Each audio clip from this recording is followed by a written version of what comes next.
तर स्वागत आपलं सर्वांचं आजच्या एका नवीन व्हिडिओमध्ये। तर बघा, लाडक्या बहिणींसाठी एक मोठी आणि महत्त्वाची अपडेट आलेली आहे।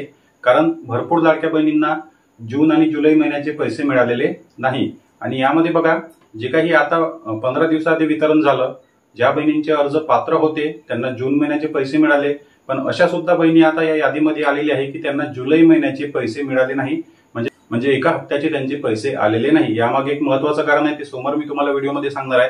त्याचप्रमाणे तुमचा नंबर सुद्धा या बहिणींच्या यादीमध्ये येऊ शकतो।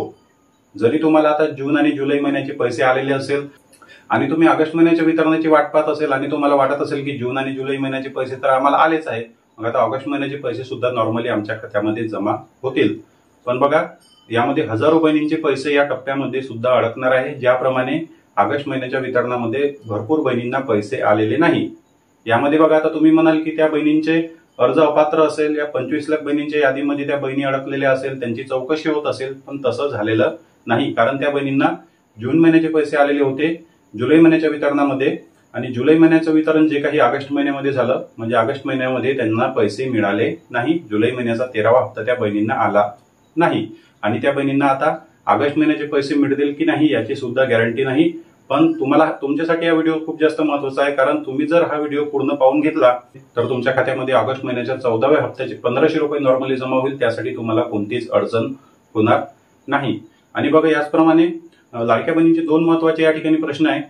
कारण बघा, भरपूर लाडक्या बहिणींचे आता डीबीटी वरून त्यांच्या बँकेमध्ये पैसे थांबवलेले आहे। त्यामागे महत्त्वाचं कारण काय आहे की त्यांचं बँक अकाउंट आणि त्यांचं आधार कार्ड यावर नावामध्ये फरक मिळालेला आहे। जे काही डीबीटी डिपार्टमेंट आहे त्यांना लक्षात आलं की जे काही लाभार्थी बहिणी लाभ घेत आहे यामध्ये त्यांचं बँक अकाउंटवर नाव वेगळं आहे आणि आधार कार्डवर नाव वेगळं आहे। यासाठी बघा, मी तुम्हाला उपाय सुद्धा सांगणार आहे की लगेचच तुम्ही हा उपाय 1 ते 2 दिवसामध्ये करू शकता, म्हणजे तुमचे ऑगस्ट महिन्यामध्ये येणारे पैसे अडकणार नाही। नॉर्मली जशी रेग्युलर तुमच्या खात्यामध्ये जमा होतात तसे तुमच्या खात्यामध्ये रेग्युलर पैसे जमा होतील। त्याचबरोबर काही बहिणींचा प्रश्न असा आहे की आम्हाला लाडकी बहीण योजनेचं अकाउंट चेंज करायचं आहे, म्हणजे जुन्या अकाउंटमध्ये आम्हाला आता पैसे पाहिजे नाही, आम्हाला आमच्या नवीन अकाउंटमध्ये पैसे घेता येईल का, त्यासाठी काय करावं लागेल। तर बघा, सर्वात पहिला जो काही महत्त्वाचा मुद्दा होता तो मी तुम्हाला या ठिकाणी क्लिअर करणार।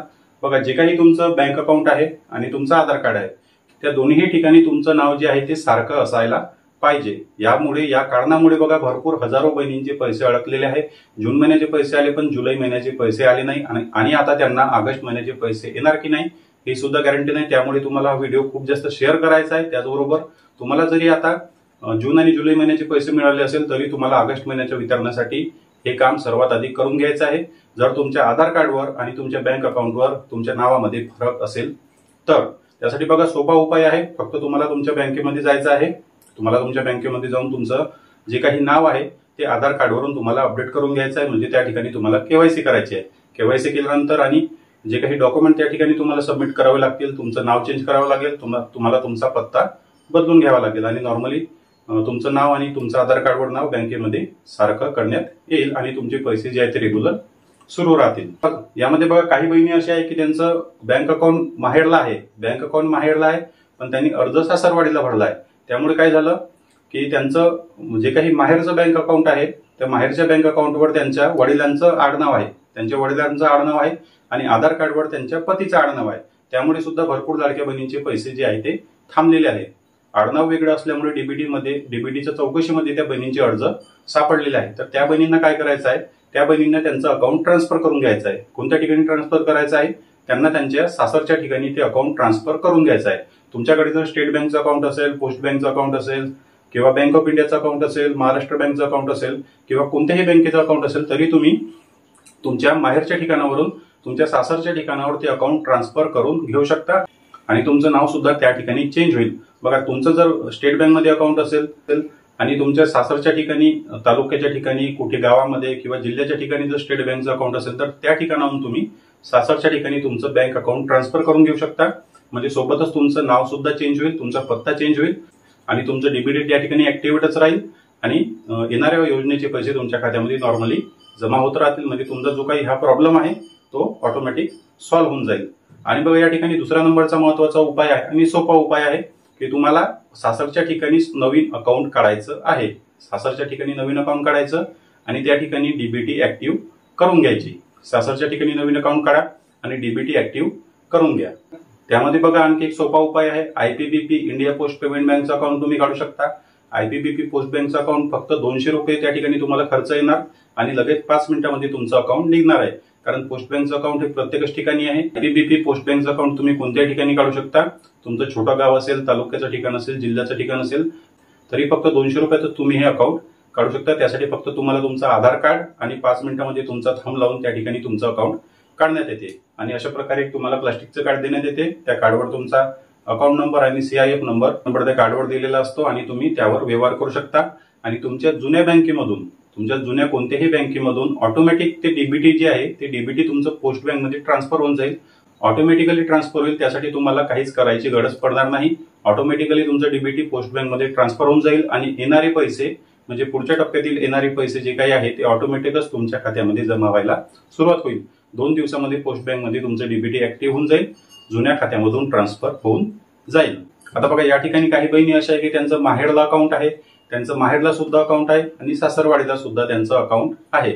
आणि काही बहिणी अशा आहे की त्यांचं अकाउंट जॉईंट अकाउंट आहे, म्हणजे पतीच्या नावासोबत त्यांनी जॉईंट अकाउंट काढलेलं आहे आणि त्या खात्यावर त्यांचे पैसे जमा होत आहे, आतापर्यंत सुद्धा जमा होत आहे. मग त्या बहिणींनी काय करायचं, तर बघा त्या बहिणींनी सर्वात आधी त्यांचं डीबीटी ट्रान्सफर करून घ्यायचं आहे. डीबीटी त्यांना ट्रान्सफर करून घ्यायचं आहे जर त्यांचं सिंगल त्यांच्या सासरवाडीमध्ये अकाउंट ऑलरेडी असेल तर. अकाउंट नसेल तर मी तुम्हाला सांगितलं की पोस्ट बँकचं अकाउंट तुम्ही काढू शकता किंवा कोणत्याही बँकेमध्ये अकाउंट काढून तुम्ही तुमचं डीबीटी ऍक्टिव्ह करू शकता. म्हणजे तुमचं आधार कार्डवर नाव सारखं होईल, तुमच्या बँक अकाउंटवर सुद्धा नाव सारखं होईल. पण ऑलरेडी जर तुमचं सासरवाडीमध्ये अकाउंट असेल, ऑलरेडी सासरवाडीमध्ये अकाउंट आहे आणि माहेरला सुद्धा अकाउंट आहे, मग माहेरच्या अकाउंटमधून सासरवाडीच्या अकाउंटमध्ये डीबीटी ट्रान्सफर करता येईल का, तर 100% तुम्हाला करता येईल. त्यासाठी ऑनलाईन प्रोसेस आहे. एनपीसीआयची एक वेबसाईट आहे, त्या एनपीसीआयच्या वेबसाईटवरून फक्त तुमचा आधार नंबर, तुमचा बँक अकाउंट नंबर आणि आधार कार्डवर येणारा OTP टाकून तुम्ही 5 मिनिटांमध्ये तुमच्या खात्यावर तुमचं डीबीटी ऍक्टिव्ह करू शकता. जुन्या बँकेमधून डीबीटी डिलीट होईल, नवीन बँकेमध्ये 5 मिनिटांमध्ये जे आहे ते तुमचं डीबीटी ऍक्टिव्ह होईल. त्यासाठी महत्वाची अट आहे, तुमच्या आधार कार्डवर आणि तुमच्या बँक अकाउंटवर नाव सारखं असलं पाहिजे. तर टॉपिकवर सुद्धा मी बघा एक व्हिडिओ बनवलेला आहे. व्हिडिओच्या शेवटी या ठिकाणी एक व्हिडिओची लिंक येईल, तो व्हिडिओ पाहून तुम्ही क्लिक करू शकता, चेक करू शकता की ऑनलाईन डीबीटी साठी अप्लिकेशन कशी करायची, अर्ज कसा करायचा आणि 5 मिनिटात आपलं डीबीटी ऍक्टिव्ह कसं करायचं. त्यामुळे जे काही मी तुम्हाला 2 ते 3 महत्वाचे मुद्दे सांगितलेले आहे, एकतर तुमच्या आधार कार्डवर आणि तुमच्या बँक अकाउंटवर नाव सारखं असलं पाहिजे. सासरवाडीला जर नाव वेगळं असेल आणि माहेरच्या अकाउंटला नाव वेगळं असेल तर लगेचच तुमचं बँक अकाउंट ट्रान्सफर करून घ्या किंवा नवीन अकाउंट काढून घ्या. लाडकी बहीण योजनेच्या अर्जामध्ये कोणताच बदल करण्याची गरज नाही. लाडकी बहीण योजनेच्या अर्जामध्ये फॉर्ममध्ये कोणताच बदल करण्याची गरज नाही किंवा त्या ठिकाणी अकाउंट नंबर टाकण्याची गरज नाही. तुमचं डीबीटी ट्रान्सफर झालं, डीबीटी ऍक्टिव्ह झालं, त्या खात्यामध्ये ऑटोमॅटिकच तुमचे पैसे जमा व्हायला सुरुवात होईल. यामध्ये फक्त प्रॉब्लेम आहे डीबीटीचा. डीबीटी ज्या बँकेमध्ये ऍक्टिव्ह असेल ऑटोमॅटिकच तुमचे पैसे त्या खात्यामध्ये जमा व्हायला सुरुवात होईल. त्याचबरोबर बघा तुम्हाला जर तुमचं डीबीटी ऑनलाईन ट्रान्सफर करायचं असेल, bank to bank online transfer करायचं असेल तर हा व्हिडिओ पहा. लगेच या व्हिडिओच्या लिंकवर क्लिक करा आणि हा व्हिडिओ पहा. म्हणजे तुम्ही तुमचं बँक अकाउंटचं डीबीटी एका बँकेमधून दुसऱ्या बँकेमध्ये ट्रान्सफर करू शकता. लगेच या व्हिडिओच्या लिंकवर आता क्लिक करा. चॅनलवर नवीन असाल तर व्हिडिओला लाईक आणि चॅनलला सबस्क्राईब नक्की करा. भेटूया नेक्स्ट व्हिडिओमध्ये. धन्यवाद.